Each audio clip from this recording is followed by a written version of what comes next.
Hey, it's Sarah Burke here from the Women in Media podcast. And before we get started on a new episode, could I get you to hit like, follow, subscribe, hit the bell, whichever app you do your podcast listening in. Make sure you're all set up so you know when there's a new episode and you can help spread the word. Oh, and if you're so inclined, could I ask you to leave a review if the app that you're using does that? You're the best. All right, let's get to the show. I'm Sarah Burke, and this is the Women in Media podcast. And on this episode, I am celebrating a milestone. It's episode number 50. And I couldn't think of a more appropriate guest. I'm pulling in my first friend in an unknown city when I moved for my first full-time radio job, my roommate during some of the most difficult and amazing years of my life here in Toronto, and the woman who was sitting across from me at the dinner table when I first dreamt up this podcast. Please welcome one of my best friends and confidants, Morganne Campbell of Global News, who's one of the most fantastic reporters and videographers in this country. Eden's watching the baby, so as long as my boobs don't start leaking, I'm good to go. What a start. So you're on maternity leave. How are you doing? You ready to get into it? I'm great. Congratulations on episode 50. Nuts, because that's huge. This happened with you sitting at our dinner table. What did we call that podcast that we were going to start together at one point? What was it called again? Remember how terrible the pilot was? Dinner debrief. Because we debriefed about our work days every day after dinner. Yeah. And then we mic'd ourselves up while we were cleaning up from dinner, and all you could hear is the dishes and the clamoring of, oh my God, the audio was terrible. I'm glad we didn't put that out. It was terrible. Point being, though, there was something so special about us being roommates at that time, because it's two gals working in a very A, competitive industry, B, a very rapidly moving, fast-paced industry, and coming home to each other at the end of the day and just wanting to let it all out. So that time for me living with you was pretty pivotal, I think, in keeping me going. It was hard what we do for a living. But I don't think a lot of people really understand the pressure of this industry unless you're in it, right? And that's what made our relationship, you as my, wife, so important, because I could come home and actually really, really talk about it. And the fact that, you used to work for my employer, you knew some of, the people that I worked with in my industry. And I knew, I know some of the people you work with and kind of how the hierarchies work and the structures of these organizations. It was nice to kind of, get stuff off our chest, but also really lean on one another for advice. I mean, you've been my career counselor for, a decade now. So Morganne has lived in many different markets, and I want to go back to the beginning of your career, because if we're being real, this is a profile piece on you. But there is something great about a safe space. You're a reporter. Sometimes you're working on a story that's completely under wraps. Sometimes I'm working on a project that literally can't be spoken about. But just to say the bare minimum to each other and understand how the industry works has been a complete blessing. So how we met. Let's go back to Kingston, Ontario. Small market, and a great market to start careers in, I would say. The Limestone City. So you're working as a TV reporter at CKWS at the time. I'm moving to a city where I know no one. And I got to say, you were kind of the welcoming committee. And thank you, because you were so kind, even in the beginning. That's why I had all those house parties. I would, every new person that came into the station, I'd be like, guys, we have to have a house party. We have to have. Who's bringing salad? Yeah. Me assigning everyone the foods that they need to bring. But no, I mean, I knew what it was like to move to an area where I didn't know anyone. And I felt you were easy enough to bring in, and we had so many things in common. So it was just really natural, and it flowed so easily. The industry sort of breeds you to be competitive, right? So it's almost surprising how you just had your guard down completely with me at the beginning. You have to keep in mind too, when I went to WS, there really weren't a lot of women there. All the women interactions at the very beginning that I had were with the people upstairs in radio. And so, it was very much, I was the only gal, but I knew how hard it was to be the only girl in the newsroom full of men, right? And so I didn't want new people coming in to kind of feel, that feeling that I had that I wasn't quite adequate enough, that I wasn't maybe hitting the mark. Like, I knew that I was fresh out of school and that all the senior reporters would be looking at my shooting skills and, potentially commenting. But I have to say there really was something special about Kingston. And, that time frame that we were there, so many great people came through the doors. And it really was like one big happy family. And I think really laid the foundation that I needed moving forward in my career. And I think that's why I've always enjoyed mentoring people and, helping other people out, whether they're male or female. I think it kind of goes back to those days at WS where I was hosting the house parties and the barbecues, and everyone knew coming in, had to bring a macaroni salad. So, I mean, there's been no shortage of difficulty looking at what you've been through over our friendship. And I think over the years, it's made you such an incredible reporter. Not that you weren't at the beginning, but it's just added to the skill set with like this element of compassion and understanding that not everyone would have. So first I want to talk distance, because at one point, like you really wanted to be in the Toronto market. As I think we all did, right? I was also looking to try and get into the Toronto market, whether it was from Kingston or London. You're always trying to think big. And then it came to the point where you got an opportunity that kind of came out of trauma, I would say, to go out east. But I think it was one of the best decisions that you ever made. Are you comfortable with me talking a little bit about what you had gone through that led to that decision? Yeah, absolutely. It's part of my story. So you're in a relationship with a man who, I think at the time you thought was your guy for life, and tragic accident. It was Thanksgiving, and because you're a reporter and you're trained to look for these things, I remember you telling me about the color of the helicopter. Was it yellow or orange? Yeah, it was orange. That's serious trauma. Yeah. It's crazy, the things you remember, like from that day, like the helicopter. I remember the sound of like the gravel, the tires hitting gravel. I remember the smell in the air. But I think that's just, really how I remember just these little pieces of things so vividly. The sound, the squawking on the police and fire radios. Yeah. That just kind of stay with me. My partner at the time had died in just a really tragic collision. I had, again, when you talk about the reporter aspect of it, like I remember being on the phone with a friend and seeing the police cars drive by my house, and my friend said, "Didn't you just say that, he left?" And I was like, yeah, and it clicked, right? Because my little town that I lived in didn't have OPP officers flying down the road, right? So, I got there literally as the helicopter got there and, saw them working on him and trying to revive him. And unfortunately, he didn't make it home that night. And I was left with, a huge... A void. I was at a fork in the road, really. Yeah.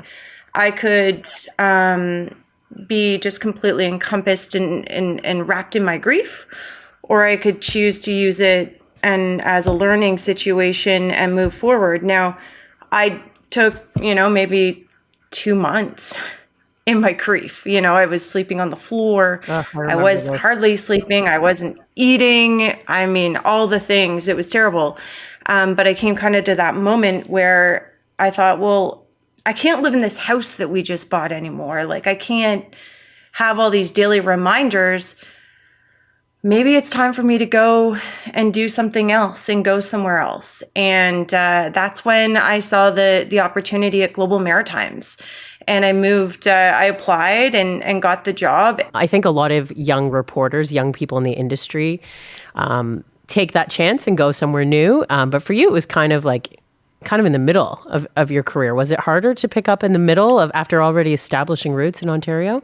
I remember my parents and so many people thinking I was absolutely nuts because I was moving to a province with no support systems. I'd been in therapy full time at that time, just kind of learning how to cope. And I've always used this phrase, in my trauma, learning to adapt and overcome obstacles. And it's the same phrase that can truly be applied in any workplace, journalism, news reporting, the same. You're given an obstacle or a change, you need to learn how to adapt to it and then overcome that obstacle. Right. And I kind of took that approach with the move down east, and it was truly the best decision I ever made. Despite being so far away from kind of my support network, I created a new support network there and learned so much about myself. And I think I needed to leave in order to truly make that transition, if that makes sense. Yeah. I think that the day-to-day would have ate me, just would have eaten me alive. But going somewhere else to grow, where not everyone looked at me with sad eyes, right? Yeah. That was the worst part about this whole thing. I remember going back to work after, I think I was off for 6 weeks or something.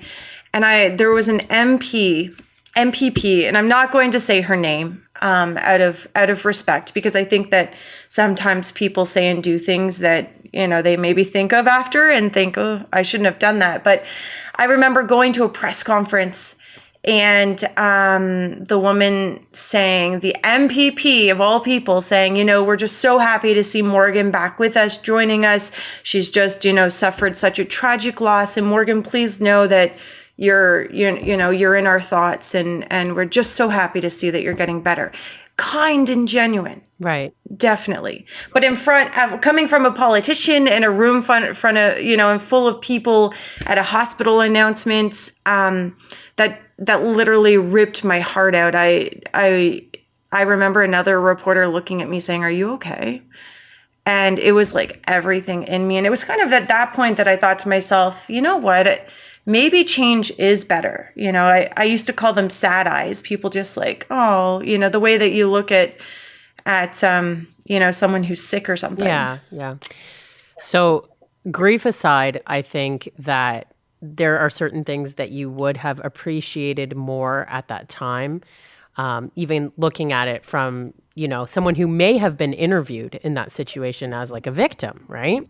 Oh, yeah. How did it change your reporting? Because I remember you talking about like the way you approached, you were going to do a story, you had to go to a woman's house. I don't remember what the story was on, but you were telling me about how you had sort of leveled up in the way that you interview because of what you had been through and what you appreciated on the other end. Yeah, I didn't realize how important that was until after. It was kind of the silver lining of that, that experience, that trauma that you experience. Like, I know what it's like to have a door knock, from a police service telling me that, someone that you care about is not going to come home, has died. I know what it feels like to drop to the ground at that point and not have any breath anymore, and just sheer panic. I know what it's like to have family and news reports written and everything just kind of fall apart, right? Like, something like this happens to you and it's so sudden and so unexpected, but then you have all these things that are thrown in your face, like after 24 hours later, you have a coroner calling you saying, okay, like, we discovered that he died of A, B, C, and like just that, like that raw conversation you have to have with a coroner. And then you have a police investigator phoning you, telling you what's going on. And you're looking to the police for answers. And you're wondering, well, what happened to the vehicle that he drove? And, oh, wow, there's supposed to be a funeral now. All these things that just kind of roll at you. They just come at you so fast. Nobody knows what that's like unless you've been through it. And so I've taken, that approach in speaking to victims of crime and speaking to, victims who maybe lost a loved one in a similar kind of accident, who had really been, in the same position as me. And I've always been completely open, honest, and transparent with my story and my experience, to the point where I've gone as far as to offer someone a hug. Oh, So you. And that may be completely viewed as unprofessional, but if someone shares their raw emotional story with me and you break down and you're crying, like, my natural instinct is to hug someone, as long as they want the hug, right? But sometimes it's just taking that moment to be like, I know exactly how you feel, because when you're in it, you think nobody knows how you feel. And the vast majority of people have no idea how that feels. And I hope they never, ever have to experience how that feels, because it is something that stays with you for the rest of your life. You don't get over it. You just learn how to live with it. It became a part of like your superpower skill set. Yeah. And I think too, he would have wanted that. Like, he would have wanted me to find the positive out of it. And and to be like completely honest with you, it happened in 2016, and even to this day, there still are really tough days. I have an absolutely incredible husband that, is like a godsend, and like somebody that I can talk to about those feelings.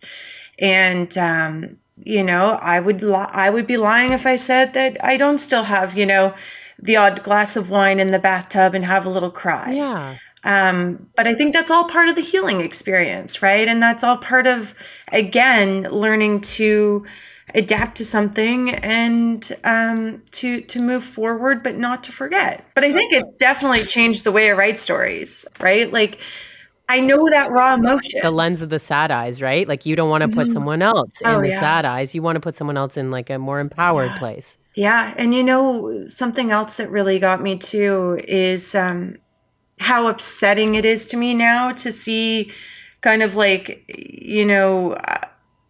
throw the mic in the victim's face. I'm very much a person that takes such a different approach, where I approach with a camera off and a microphone off by myself, explain the situation, because I know what it's like, again, to be on the other end of that. Yeah, and then bring the crew and to have people chasing a story. And think about what great of a story, that what I went through would have been, right? I mean, that was tough. That was really tough for me to deal with it on the other end, from the reporter aspect. So it's totally changed the way that I approach things, 100%. I think it's made me not just a better reporter, but I think it's honestly just made me a better human, a better person. Knowing that, I think, yeah. You have covered a lot of really big stories as it pertains to crime and high-profile cases, even in the news. It's been kind of crazy being your friend, watching what's going on in the news kind of be way closer to you at home. Can you talk about some of those really big, high-profile national stories that you've covered? Because I know that's been a big part of your career. Oh, well, the one that really is in my mind more often than I want to ever admit is probably the story of the disgraced ex-Colonel Russell Williams, who raped and murdered women. He really was Canada's bright, shining lie. He held such a high top military position, and just completely betrayed, I think, the entire country. This was an international story, and I was just starting out really as a young journalist, and to see kind of the impact that had, and still to some degree continues to have on that region of Ontario, the Quinte region, has definitely been something that's stayed with me. I've remained close to some of the people involved in that case, including victims' family members. And it's always been very important to me to share that story through the lens that it deserves to be shared through, and not, that rehash of the gory details. It's more on, how people have moved forward and learned how to trust again. You know, it's about community coming together. It's about the military bouncing back. So that's always been really important to me. The Shafia family murders, that was an absolutely tragic story of an honor killing involving, children and an adult woman. Again, these are just stories that constantly stick with you. And that's before my time even in Toronto or even down east, the shootings of the police officers in Fredericton, New Brunswick. I even think back to the widow of one of the officers, and like, it, like, you still feel it in your gut, you know, like just how tragic that was and how sudden. And again, like that impact on the community. I've definitely, and I don't know if this goes back to my own lived experience, but I've always been so big on impact, telling a story through the eyes of those impacted, not telling stories through a bunch of talking heads that are all officials, police officers and politicians, those talking heads, telling stories through real people, whether it be people on the street, people directly impacted by something. Those are the best stories. Those are the most impactful stories.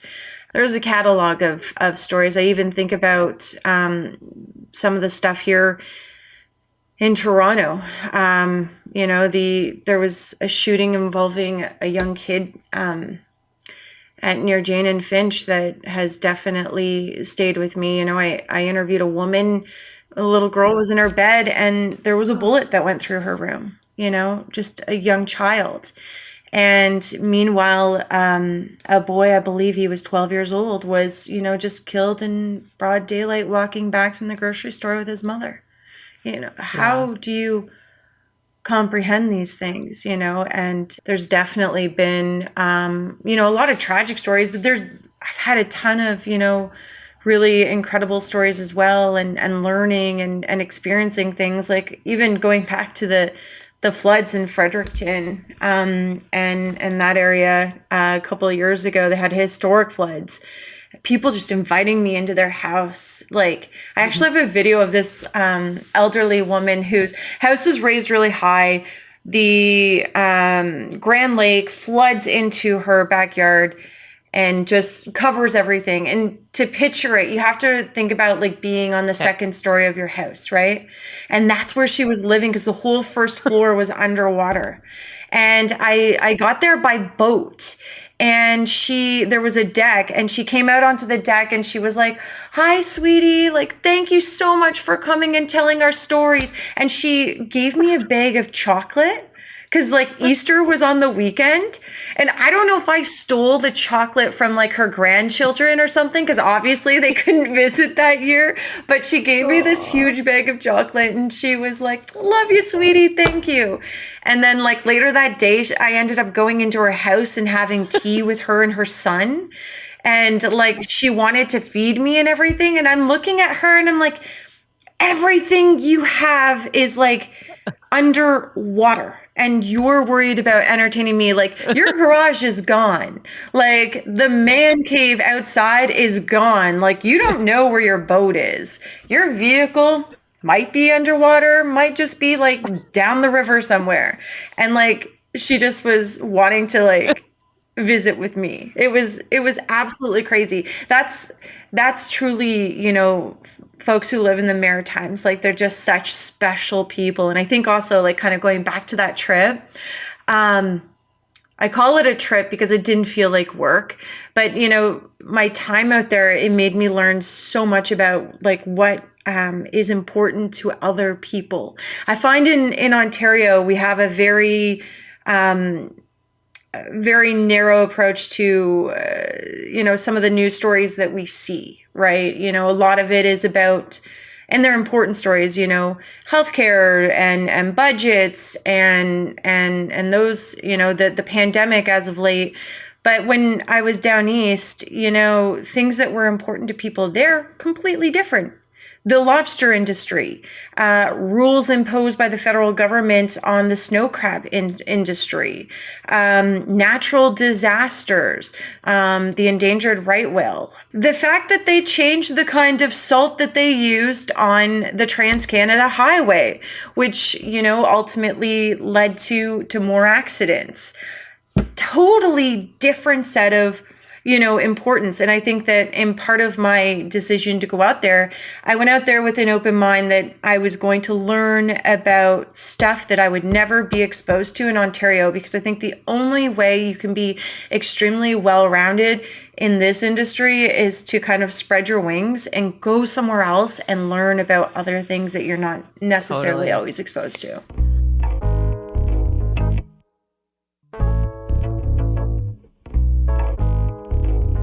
And then, like, coming back to Ontario, you did make it to Toronto and the big city. What was it your stepsister said?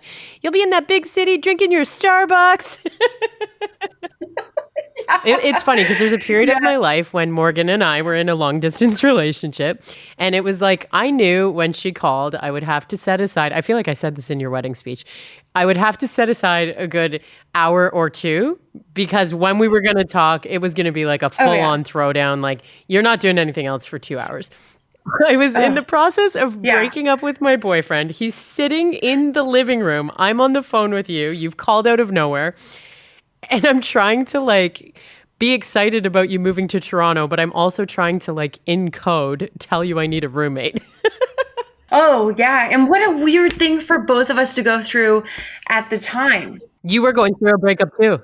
Yeah, I was dating someone in New Brunswick and decided that, I was going back home. And I remember trying to talk to you about that and then be like, so I need to talk to you about Global Toronto, and then be like, where the heck should I live? I know nothing about this city. And you're just sitting there like, oh yeah, I could give you a call tomorrow morning on my way to work if you want, and we could talk about this more. I remember also being like, look at your text messages.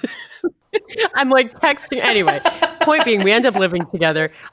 When you made it to Toronto, was there anything you felt completely unprepared for? Like, what was your biggest culture shock? The DVP.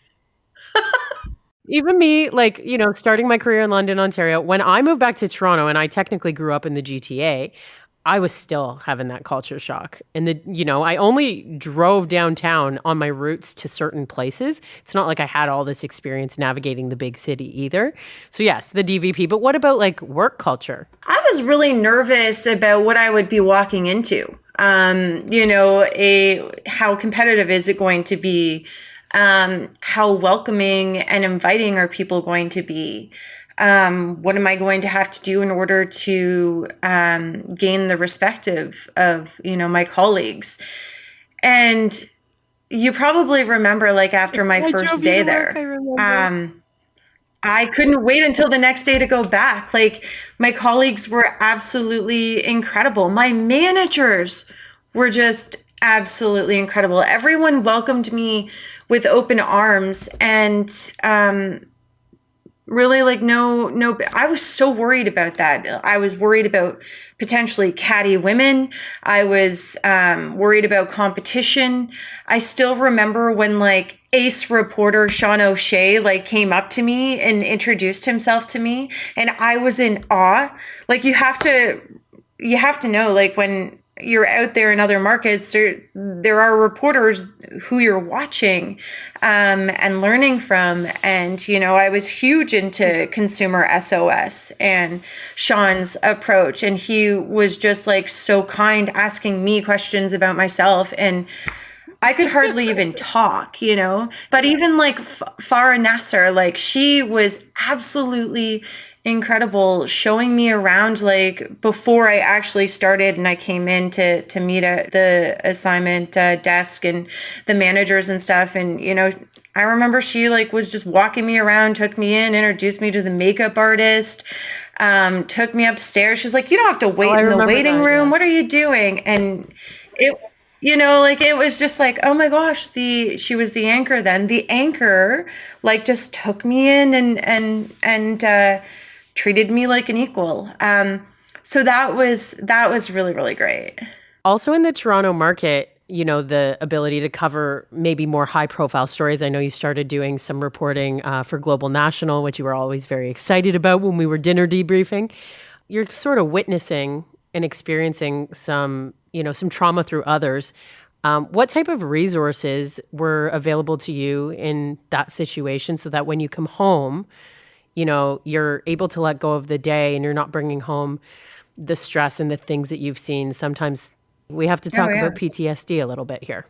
Well, yeah, and we know too that, I mean, it's no secret that I have suffered from PTSD since the Yeah. accident in 2016.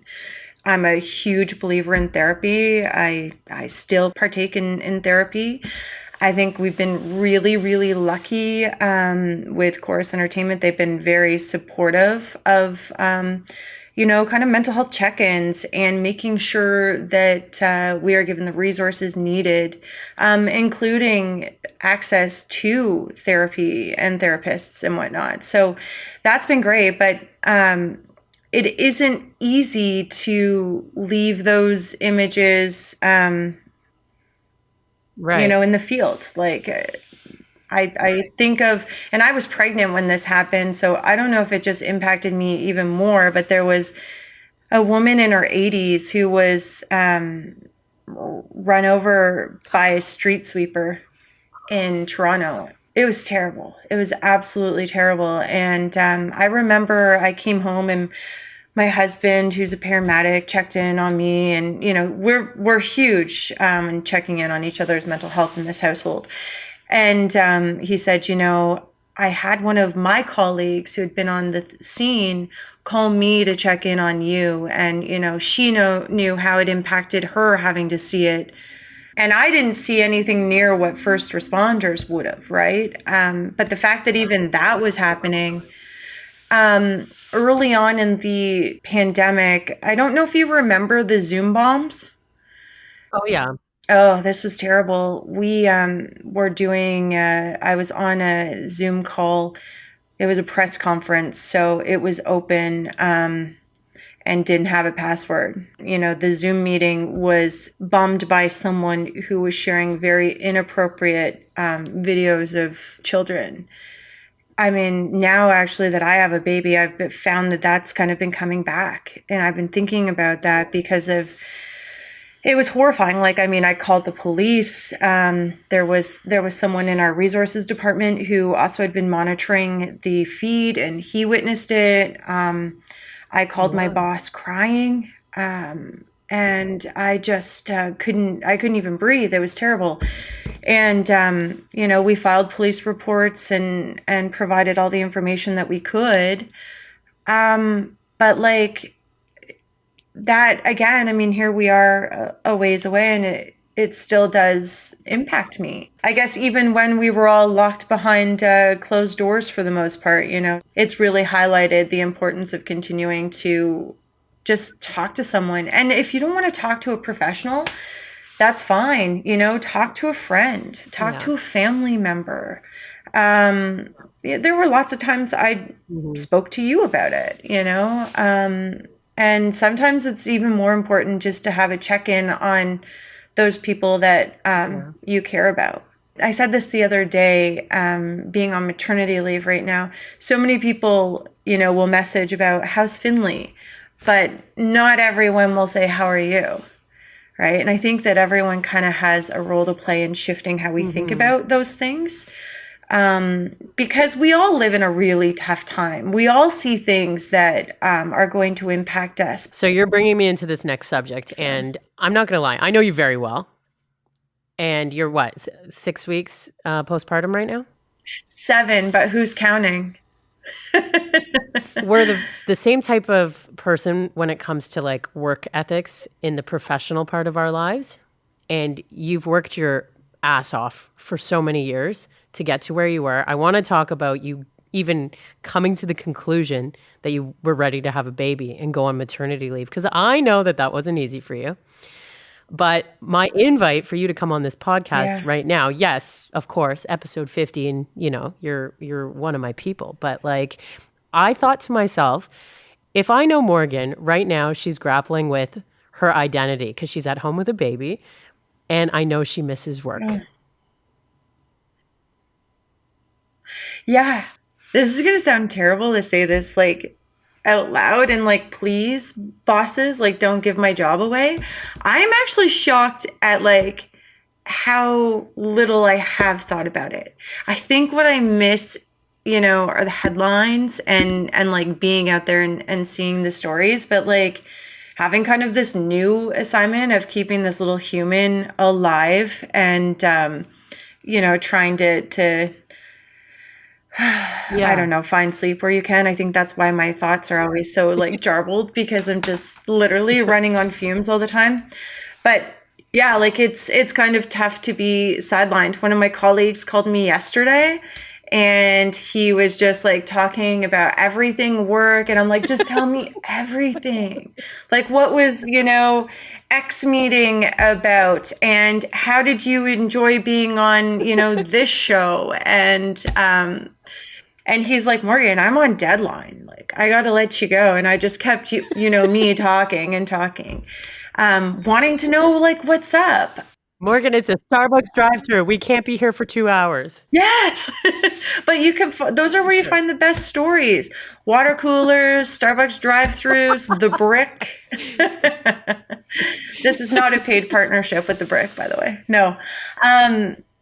But yeah, I do miss it to a degree. But I think that I'm also like somewhat, I don't want them to forget about me. And I think that's every woman's like major fear when they leave to go on maternity leave, is like, I hope that they don't replace me, and I hope that they don't forget about me. Obviously, they have to replace my role for operational needs. But when you put so much of your life into it, I was chatting with my girlfriend, Kat, who also works at Global, the other day, and she's like, you used to put, like 150% into your work. And she's like, and I bet when you come back, you'll just be a normal person, and you'll put like probably 110% into your work, because you'll still have this like little human that will need attention.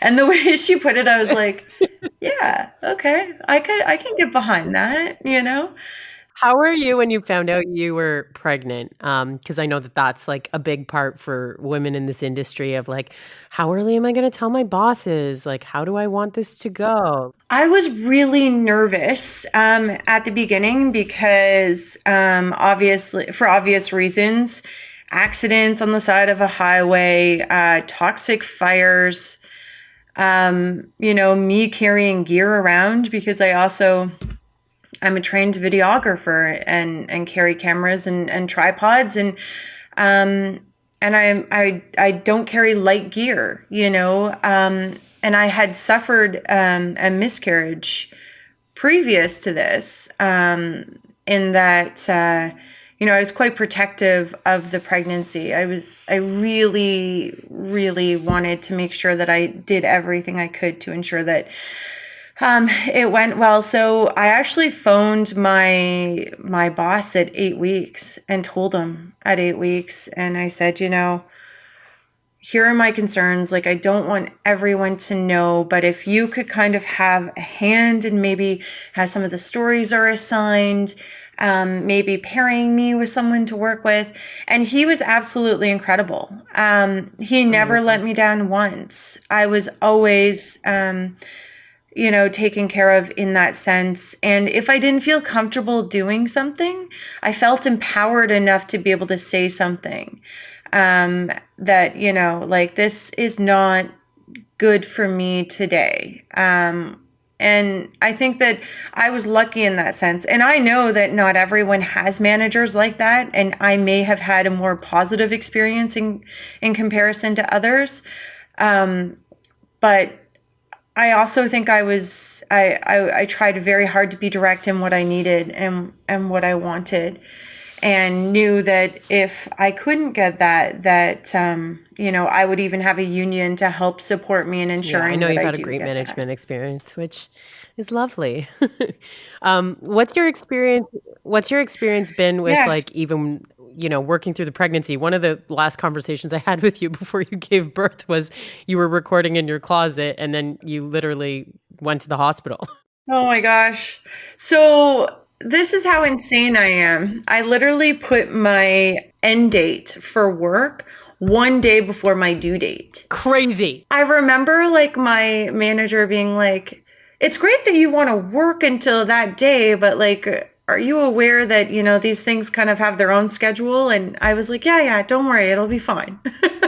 Context too, we should say you were working on a global crime beat and something you were very, very excited about the work Yeah. that you were working on. But this just goes to show how you are giving 150% right down to the last minute. Yeah, like the day that I gave birth, I remember waking up and this was going to be the last day. It was 3 days before my due date. And I was like, okay, I'm going to go into Barbara Green and I'm going to voice my Crime Beat episode. And I'm going to get it done. And then, I stood up and the baby had other plans for the day. I called the triage line at Markham Stovehill Hospital.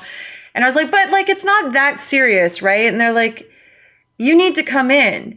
So I'm like, but like, could I come in this afternoon? And they're like, no, you need to come in now. And I'm like, oh gosh, okay. So I go in, they're like checking me out. And I said to them, like, so am I going to go home and wait this out? Because like in my own defense, think about it. I've gone through these prenatal classes and whatnot where they're like, you'll most likely be sent home to labor at home, yada, yada, yada. So like in my head, I have all these stories of like women just being sent home to labor at home. So I'm thinking that I'm going home. And they're like, no, Morgan, like you are staying and you're going to have a baby today. And So I'm I like, can't oh, voice Crime Beat. So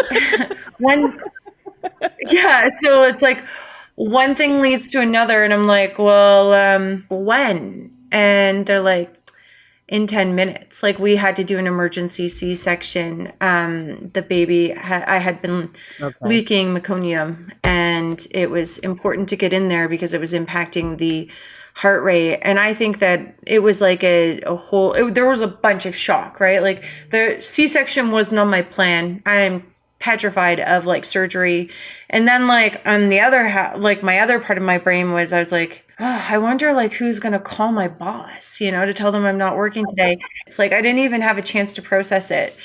And I remember like later that day, I text the producer that I was working on the episodes with. And I said, hey, Melinda, like not to freak out, but like change of plans today. Like I had a baby, but just so you know, like I can take a look at A, B, C, and D. Well, and she's like, what? Like, no, you're not taking a look at anything. That's kind of like her reaction was like, what do you mean? There was a lot of emotion going through me at that time. And so the OB came in and he just shook his head because the whole time, all he heard about was how I have to finish Crime Beat. I have this show that I'm working on. And, once I do that, like, then, I'll do like more nesting or whatever, right? I had a very easy pregnancy. Comparatively. And so he walked in and the first thing he said to me was not like, how do you feel? He was like, so did you finish Crime Beat? And he did it just like that too with this like, so did you finish Crime Beat? And I'm like, well, close, but it's not lost yet. And he just laughed and he was like, I told you, that these babies have their own schedules, Morgan. And he's like, I hope you learned a valuable lesson here. And I did. Now, before anyone thinks that, I was pushed to work longer than I should have being pregnant, that was absolutely not the case. I was lucky enough to be able to work from home in my pajamas, eat when I needed to, drink when I needed to, take a break when I needed to. And actually my employer working with me to help me, be able to cross those bridges and do that meant that I was actually able to work longer, which in turn gives me more time on the back end of my maternity leave to spend with Finley. I don't want everyone to think that like I was held against my will and made to work because that's definitely not the case. I think we've established in this conversation that you give 150% whether anyone's asked you to or not. So Yeah, and it's probably to a fault. I mean, I think too that even over the last couple of years, I've really worked on boundaries, right? And I mean, you've helped me with your experience. Not that I'm going to go into detail about your experience, but we sat down and a lot of our discussions have been about boundaries.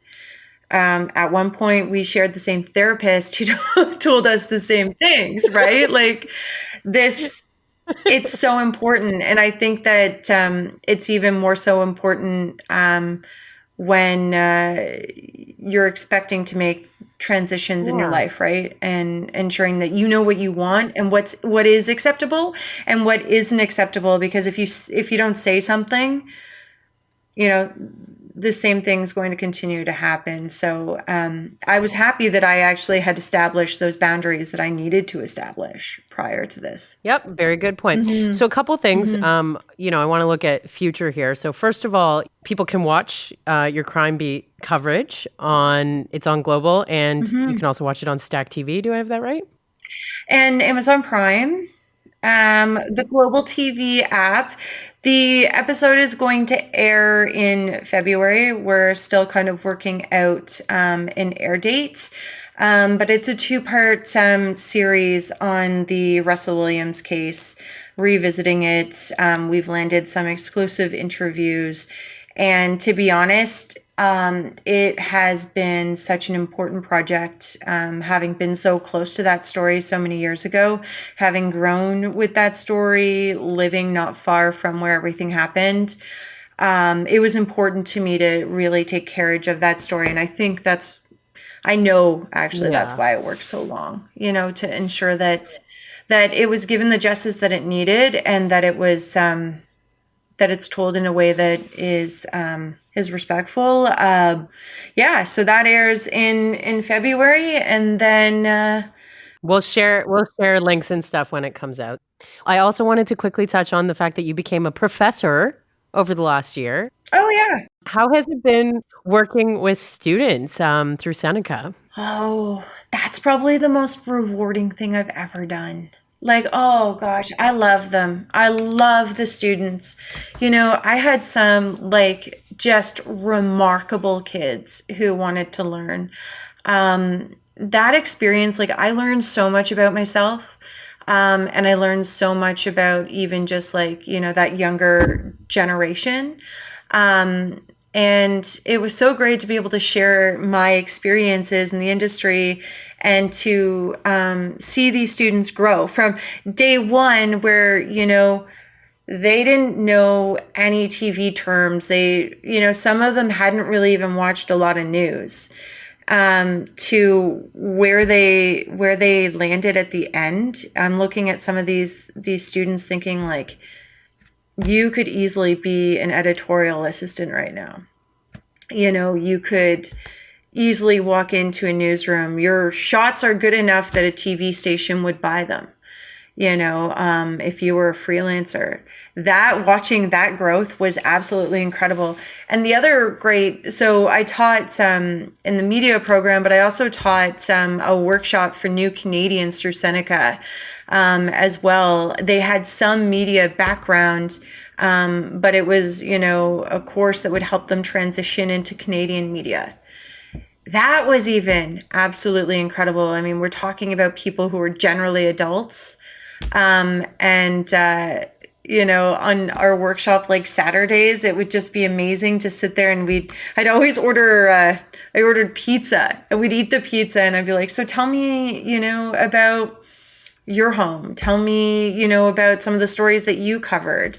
And from, you know, that perspective, I think I got as much out of that as they did as the students taking the course. And I think that is just so important. To be honest with you, I did not think I would like teaching as much as I do, but I like mentoring too, right? That's kind of my jam. And obviously I like hosting strangers who move to stations and hold barbecues and house parties. I think it's probably just who I am. So the last part of this podcast is nominating some women to come on and share their stories who I will be inspired by and others who listen. This was really, really easy. I was actually talking to my husband about it this morning before coming on this podcast. Shalima Maharaj from Global Toronto. Shalima is fantastic. She's a good person. I don't want to share too much of her story, but, she's really been that type of person who started really small and worked her way up and really had gone through her own challenges and her own growth. I think she would be absolutely incredible. The other person that I've really been thinking about, and I think for obvious reasons, so I'm not going to really launch into it, obviously Lisa LaFlamme would be huge. I'm sure she's the hottest ticket in town right now. But also Reshmi Nair. I've watched her go from, station to station, and I've really watched her career. And man, she just comes off as so genuine and so kind that you can't help but think that that person is the same person, off camera, because it doesn't come off as something that's, put on. I would love to know more about her story through her eyes, not, the story that's written in a bio. Who does Rashmi work for? She works for CP24 right now. She was former CBC, CTV. She's done some serious national work. Well, our time has come to an end, so until our next dinner debrief, and thank you so much for even putting up with the idea to turn the mics on at dinner that one day, because that eventually led to this podcast. Thank you for coming on the Women in Media podcast. Oh my gosh, absolutely. I'm honored that you asked me, but I have to say, I'm just so proud of how that started as this little tiny idea to us picking out logos and looking at headshots to this. 50 episodes is absolutely incredible, and you just keep going on. You've had some really inspirational women on this podcast, so thank you. If you've never seen one of Morganne's stories, please head to womeninmedia.ca, click on her podcast episode. You can watch some of the videos I've embedded on the page there. And please watch for her crime beat work in the near future.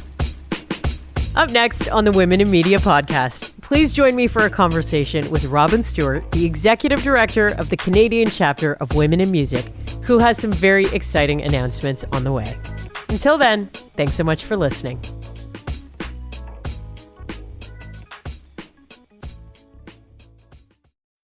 Hi, I'm Matt Kundle, host of the Sound Off Podcast, the podcast about broadcast.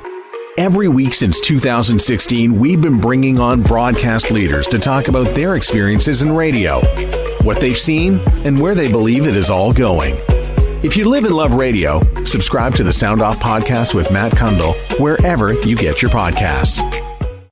Another Sound Off Media Company podcast.